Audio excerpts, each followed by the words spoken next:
Good morning on this Thursday, February 20th. Welcome to Breakfast with Bridgett, streaming live on News 6 Plus. Click Orlando.com and our YouTube channel. I'm Bridgett Ellison. Good to be with you. And this morning we are waking up, drying out a little bit from yesterday and getting ready for some temperatures to dip down as we move throughout the day and into tomorrow. And Chief Meteorologist Candace Campos is going to get us prepared as we get ready to dust off our sweaters, jackets, coats, whatever you need there. And we'll talk to her in just a second. We also have a live interview this morning with Alpha Phi Alpha, the local chapter, once again putting on a great community event, this time an oratorical contest for students. They'll be competing for some awards and laptops, and it's a interesting topic they'll be discussing in that competition, so we'll get more details on that coming up. But first, let's get you ready to head out, and Chief Meteorologist Candace Campos is in the Pinpoint Weather Center, and we're shaping up for a nicer day than yesterday, Candace.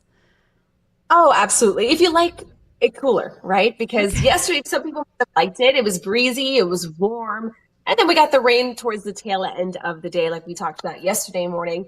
Today, the breeze is still going to be in place, but rather than coming out of the south, bringing the heat and humidity, it's now veered out of the north. So that's going to be funneling in all that nice cold Arctic air that we're going to be tapping into.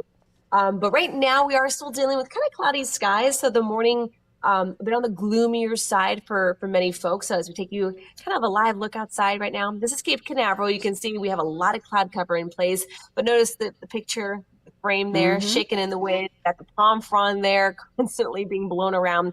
Right now, the breeze is steady at about 10 miles per hour, gusting upwards about 15 to 20. Right now, we're in those 50s. It's a mild start. It's where we should technically be for this time of the year. But notice right there, those temperatures will be in the mid 60s this afternoon, and that is where our warming will stop. So it will be a much colder day today than we had yesterday. So out the door right now, it's a touch cooler than yesterday morning. We're in the mid to low 50s, getting close to those 40s there in Flagler County. But as we look here at your wind gusts, notice that breeze is primarily out of the northwest, gusting upwards about 20 to 25 miles per hour. And that will make things feel really nice and comfortable today as the skies continue to clear. That breeze continues to pick up, but that breeze will stick around even into the overnight hours, which is going to play a role in how cold temperatures are going to feel. So highs pretty much across the board today will be into the 60s, but then once the sun goes down, temperatures are going to slide quickly down into those 30s and 40s. So a significantly colder start tomorrow for your Friday. Areas up and down the I-4 corridor towards the coastline, we're all pretty much in those 40s. But basically north and west of the I-4 zone, we could have that potential of dipping down below about that 40-degree mark. So we're looking at 33, 37 degrees. But areas of Marion County will have the highest threat for freezing temperatures. And because of that, the National Weather Service has issued a freeze warning in effect for western and central Marion County through tomorrow morning. But again, we always talk about that wind chill behind a cold front because right now the winds are picking up. And when you factor in the cold temperatures in the 30s and 40s, and then you tack on a breeze of at least 5 to 10 miles per hour, you're naturally going to get a wind chill. So some of the models are even showing wind chill values in the 20s and 30s, pretty much area-wide. So even though Orlando might not be seeing an actual temperature of freezing, it certainly will be feeling like freezing. After tomorrow morning, things are going to start warming up.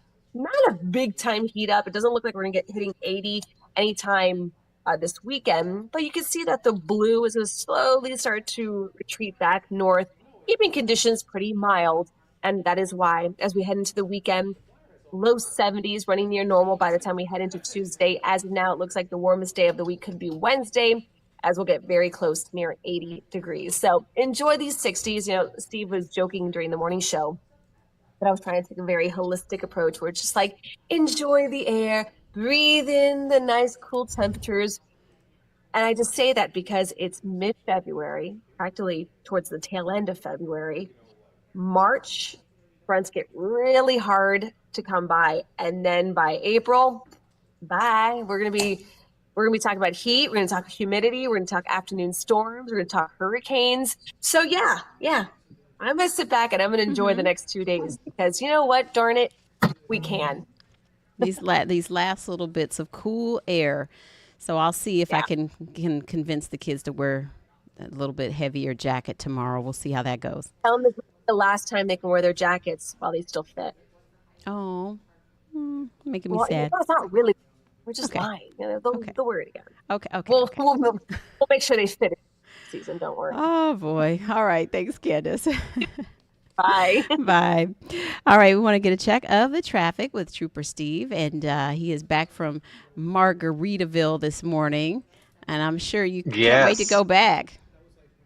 That was a really good time yesterday. Hmm. The weather was a little cloudy, so it made for a nice drive and getting out there so early. I tell you, look at this shot here. I had the cameras rolling. This is Margaritaville Hmm. over on the west side of Osceola County. So this is Sunset Park. It's attached to that area, all part of like a big, just recreational kind of area. During the stream yesterday, Bridget, I kind of Hmm. described it as this is a place to where if you're visiting Central Florida and you don't want to embed yourself in that downtown Orlando mess or the attractions mess, you could Any truly of it. hang out here, Hmm. go do the parks, and then slide down 429 on the back end and spend your nightlife out in a safe, kind of brand new area. You told me you had Hmm. known about this area already, but they Yeah. had the Brazilian restaurant out there. Hmm. They have a few chicken spots, a few, just so many cool, Yes. unique locations out And if there. you I had have a like really good family and time friends driving out. coming to the area, you can recommend this. It's like you need to stay over here. This is why. And Yes, it's and you can meet absolutely. them there. I would be so more in tune to hang out with someone out in this portion of town than if they Hmm. said, "Well, I'm staying at Disney Springs," and I'm like, "Good for you," because I'm not. I'm not coming down there, kind of thing. But I really want to check out the Brazilian restaurant Let me that's know when you there. go. Uh, I will because I was there, a little secret. So after my stream, the Hmm. marketing director reached out to me and Tell was me. like, "Hey, it was like, hey, we'd love to invite you and the team down here to come check out Hmm. some of the stuff." And I'm like, "Look, don't offer an invitation because my team likes food and we will come down and hang out." So, but I'm really looking forward to just diving in a little deeper out there because they have so Right. much more space. Hmm. Hawaii, what H2O, the Yeah, island the water park, park. is there. You have that I was dine-in so movie theater confused. down there, and then the Margaritaville Yes. Resort is so charming with its like hotel as well as like the little bungalow villa type things that look like little Key West houses, and Yeah, lots of you folks hit are it on getting the head. retirement jobs out there. They tell me. I saw that, like, even some of the people working the gate, I would not expect them to be working, Hmm. but they're like, I just do this for fun, and I Yeah, live right around the corner. I'm yeah. like, good for you. Good for Smart. you. So Hmm. today I'm going to be driving over towards MCO. Their PIO, they have a new PIO out there. And we were chatting the other day about how crazy they have all these great accommodations to park your car, yet drivers still park Oh along yeah. 436 Hmm. on the shoulder out there or along 528. Not Hmm. only is this dangerous to the Hmm. drivers who are parking there, it's also illegal. So Hmm. there's signs all over the place. Their traffic is always interesting. So my goal Hmm. today at 10 o'clock is I'm going to go drive both A, B, and C terminals. Hmm. And then we're going to kind of call out some of the drivers that we see parked in the Hmm. wrong areas. But I'm also going to show you their cell lots because I even have to go wait in Yeah. the cell lots too when the wife's coming in town. Hmm. So I like a certain spot. There's a certain spot I like to park. And I'm going to show everybody today at 10 o'clock. Yeah, and I think people sometimes just don't want to take the extra time to go through the process of you do have to weave through and find it, but this it's not safe, because that shoulder, people coming up around the exit and you're trying to look at the signs and then trying to see which lane you're Yeah. supposed to be in, and if you're pulled over to the side, someone could mistake you as being a part of the flow. This And boom. Yeah, it's And not that's what's good. going to happen. And it took me Mhm. getting through the what you just said is let me just drive through the airport, and on the Mhm. south end they've got the Dunkin' Donuts there, they've got a Mhm. huge parking lot, and I was like, wait, it's 2 extra minutes and I get to sit Mhm. here and be peaceful. So that's where I park, and that's where I'll show everybody So today now at you 10 can o'clock. get I'll out give and you the go to traffic. Dunkin' while you're waiting? You can get out. Yeah, the Okay. cell lot is attached to the Dunkin' Donuts parking What? lot. I didn't know that. Yes, I've been crazy. to the cell I'm going lot, to but maybe not. show you Maybe the today. Dunkin' wasn't there when I went. I don't know. It is new. It is new. Okay. So it's right across the street from Terminal C. So see, Okay. look, people need to But know but but this so the stuff. cell lot, is that the same one that has the restrooms? Because I've been to the one that has where you can park and go to the restroom. There's restrooms, like a little So they're rest right next area. to each other. Okay. Yeah, they're right next to each other. There's one that's further back that's bigger, but then there's a closer one that you can just pull into the Dunkin' Donuts and the gas station there, and there's a whole nother separate parking lot. While you're there, just try this Uh-huh. out. Look, and I know you're out there a lot anyway, but when you're trying to figure out which parking lot to park in for like the extended economy parking, to me Uh-huh. that is a little bit tricky, and I think people Okay. get mixed up with the signs and kind of panic, and then you end up circling again because you messed up with your turn. I will break that down Um, on with hmm intention today. because they're Make sure changing a everybody lot of the knows. parking situation out there and working on improving it. So, Well, the rumor is United is going to buy out JetBlue in Terminal hmm C because JetBlue can't afford it. That's breaking news. mm, mm, Watch out. okay. So we'll see what goes on. Outside of that, roadways are doing good this morning. We don't need to go through all the traffic stuff, or we can. 36 minutes right now, Champions Gate to 408, not bad. And then downtown Orlando DOT cam still showing that traffic's moving pretty nice. I feel like it's a Friday out here. Ha, it's my Friday, but it's all good. The rest of us looking good on 408 as well, east and westbound out there, Bridget. So you guys have a great day. Drive safely. 10 a.m. ClickOrlando.com, YouTube, all that fun stuff, and maybe I won't get on a plane. We'll see what happens. Okay. Well, we'll see you there. All See right. ya. Thanks. We do have some top headlines to get to this morning. We had some breaking news. There was a house fire at a house in Orlando near the Orlando Executive Airport. It was so bad you could see it from the traffic cameras. This is a traffic camera at the E-Pass by 408, and you could just see all the flames billowing there. But thankfully, the family got out safely, but they are getting assistance with a place to stay for right now, and they're investigating the cause of this fire. But our Mark Lehman was out there this morning gathering some more information. But like we said, thankfully, everyone's okay. But of course, the house suffered serious damage, as you can see. Also this morning, a bill filed in Tallahassee, lawmakers looking at getting a study done on what it would mean to eliminate property tax in the state of Florida. Now, the governor signaled that he likes this type of move. Some other leaders say that they're not sure if they can afford to cut that kind of funding. So this study would be needed to figure out if this is something that might work out. And our Mike Valenti has more on that. As consumers continue to contend with higher than normal prices, the thought of rising taxes is, well, taxing. I think it's a good thing to at least try to bring some of the property taxes down. I know for my example, my parents, they moved back to the state and their taxes keep going up, and they're on a fixed income being retired, so it's getting a little challenging for them. Governor DeSantis has taken to X to echo homeowners' complaints about property taxes. And the proposed study, included in a bill filed by Republican State Senator Jonathan Martin, specifically mentions the elimination of property taxes. Why look at something that's working when you really have there's a lot of other stuff that someone could be focusing on? Seminole County tax collector J.R. Kroll says, unfortunately, in this case, taxes are a necessary evil. The county collected $759 million in property tax revenue last year. So if we said we eliminated a property tax, I said, where do we get $759 million to pay? Proponents of property taxes will tell you that without the revenue stream, local government functions would suffer. Your county might use that money to pay for fire services. It's revenue that could go to libraries, the money funding schools and paying teachers. Or maybe it's funding to help maintain a park. Could you see something like this going into effect? A year ago, probably not. The director of UCF's Institute for Economic Forecasting, Sean Snaith, notes that if property taxes do become a thing of the past, something needs to take its place to generate local revenue in the future. There's an added benefit because of Florida's tourism economy. We've got 150 million people coming in from out of the state. They would help contribute and pay some of those sales taxes. But Snaith says local governments see property taxes as a reliable source of revenue, since they are not typically sensitive to fluctuations in the economy. Mike Valenti, Getting Results, News 6. So that's one of many issues we'll be following in Tallahassee and keeping you posted here on News 6 Plus and on clickorlando.com and News 6 on WKMG. Also this morning, the latest in our schemes and ripoffs reports. News 6 investigator Lewis Bolden talked to a couple who lost their down payment as they were trying to close on their house. It was a very scary moment for them. They lost a year's salary in a matter of minutes. So here's Lewis with more. It was a rough day.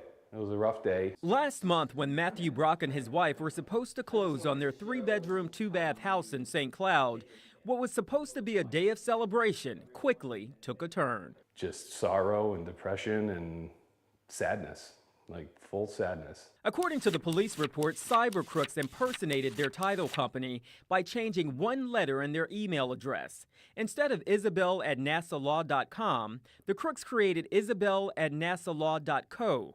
So the Brocks were communicating with crooks but didn't know it. I don't think you're really looking for one consonant to be left out of an email either. When their title company emailed them the wiring instructions, the crooks hijacked the email and changed the bank, the routing number, and the account number.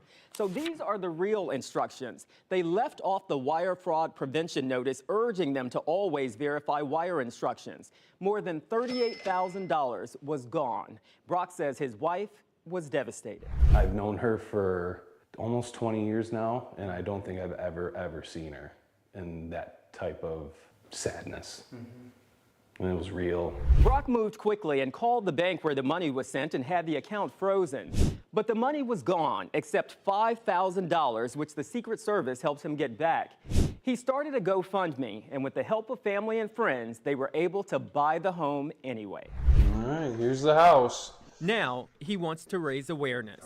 Just stay vigilant. Have your eyes always open.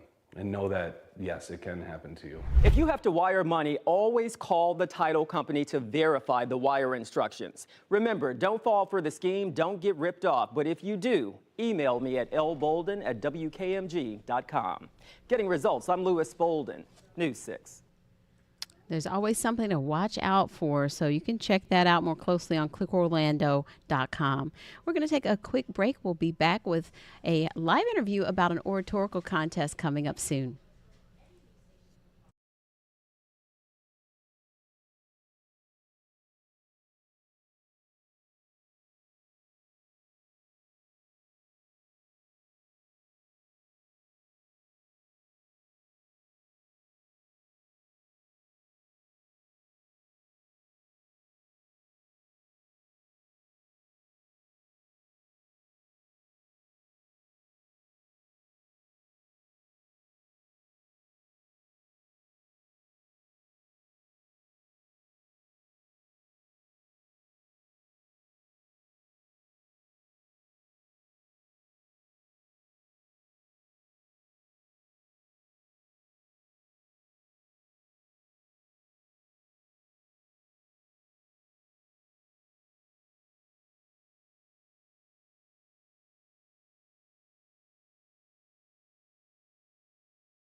We are back this morning. We have a live interview, live guest this morning, Nicholas Solomon, president of the local Alpha Phi Alpha chapter here in Orlando. It is good to have you with us. And another exciting event for the community is coming up. Good morning. Good morning. Yes, that is correct. We have our Belfort v. Lawson oratorical competition that will be coming up this Sunday. And this is a tradition that you started, and it's in honor of Belfort v. Lawson. And so he was a significant person in, Black history because of being the first African-American attorney to win a Supreme Court case. And he was also an Alpha. That is correct. That is correct. He's also a member of Alpha Phi Alpha fraternity. So we honor him every February for Black History Month by doing an oratorical competition. This oratorical competition is open to middle and high school age students. They have an opportunity to be coached leading up to the oratorical, and also have opportunity to win a nice piece of hardware, first, second, and third place prizes, as well as laptops as well. So there's a lot that goes into the planning of it and leading up to it, and gives the students the opportunity to practice their skills. And so you have several competing this year. You said you have 7 signed up. What will the topic be about this time? And like how long do they have to make their presentations? So the topic this year are voting rights essential for the 21st century American? Why or why not? And obviously, right now in our country, that is a very important topic. So the students I have about 7 to 10 minutes each to speak on that topic and explain why or why not, explain their viewpoint on it. And whoever is the best, they win the grand prize. We have girls and boys that participate in our oratorical. Is this just high school students? It's high school and it's open to middle school students as well. And why is this so important to have an opportunity to do something like an oratorical competition, even if you're not, interested in being a public speaker? It helps the students to be able to, argue their point. Some of them may or may not want to be a lawyer. They may or may not want to be in politics, but it helps them present well on the big stage. It prepares them for, going to college and whatever the next step may be in life. And so how can we get involved with that contest and your other upcoming community events? How can we show support? So oratorical again is this Sunday. It starts at 3 p.m. It's going to be at St. Mark AME Church, and that's located at 1968 Bruton Boulevard. We have a few other events that are coming up. We're all about giving back to our youth and in the community.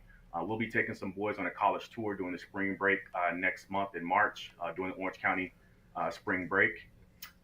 This summer, we have our Frozen Jewel Run. This is something that we would like the community to participate in. They have an opportunity to, pay to be in the run, and also goes towards our scholarships and the other educational things that we do.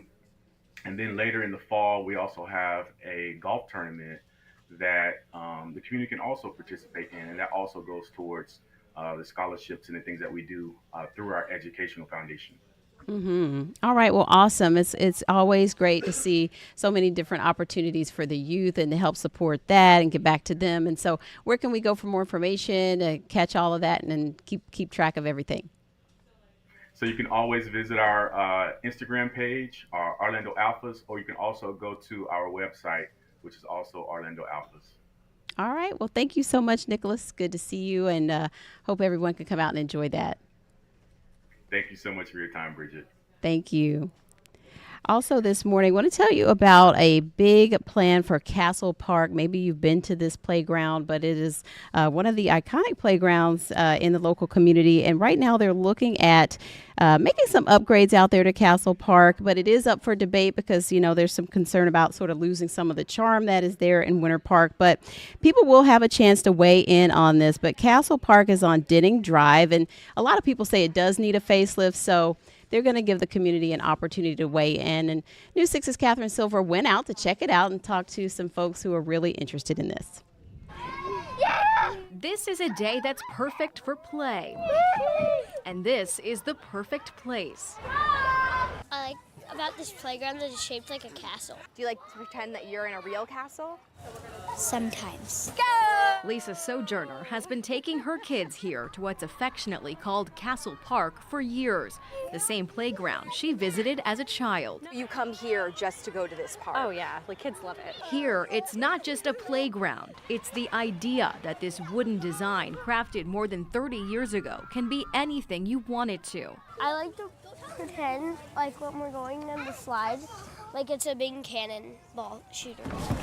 It's so accessible to the kids to be able to just kind of play and use their imagination through it. It can be a castle, it can be a pirate playground. So when the city said they wanted to make changes, you can imagine the response. A notice about a public meeting posted online has hundreds of comments from people saying, please don't ruin our park. I did hear about that, and I know myself and a lot of other moms were like a little nervous about it because we love it so much. We took the city's presentation. Do you mind if I show you? To the public. Wood replacement, just to bring it up to current safety standards. The existing structure will be refurbished with the same character. This would be great because she would be able to access the slides more. The pathways will be more accessible, and so will the play structures. So the swings would actually move closer over to the pavilion. Oh, that's awesome. This was an idea for a splash pad. Oh, yeah. I love the natural part of it. Yeah, that's really, really nice. Do you think the grandkids would love it? Oh yeah, for sure. These are concepts the city has been working on since 2022, and they hope people will tell them to keep going in this direction at Thursday night's meeting. If you want to give your input, it starts at 6 o'clock at the Community Center. In Winter Park, I'm Catherine Silver, getting results, News 6. Of course, we'll be following that and keep you updated on what they come up with. Also, looking at the future of travel, we talk about that a lot. Top leaders at Orlando International Airport are pressing ahead with plans for a possible vertiport. Now, we're going to take a look at this, and this would come up on the northeast corner of airport property. It would be used for air taxi services and things like that. And so a handful of companies have this under development. If it goes according to plan, the vertiport could be operational by 2028. So, you go first. I don't know. I'm nervous about air travel, so that makes me nervous, but that's certainly exciting. We also want to thank you for coming out to Ormond Beach yesterday. We hit the road and you guys came out. We appreciate you and had so much fun there at Grind Gastropub and Kona Tiki Bar. You said that you're here for a reason today. Why is that? Because I love watching you all during the news. I love the evening news. I love the morning crew. It's such a fun group. I love Trooper Steve with all the women. Oh, she's so sweet. Thank you for the support. We appreciate you. And we got to tell some great stories about Ormond Beach, known as the birthplace of speed. And you can check out all those reports still on clickorlando.com. And we will continue hitting the road. The next stop is Oviedo. So make sure you let us know about the stories you want to see us cover there as well. We're out of time for breakfast. We'll see you again at noon. Hope you have a great day.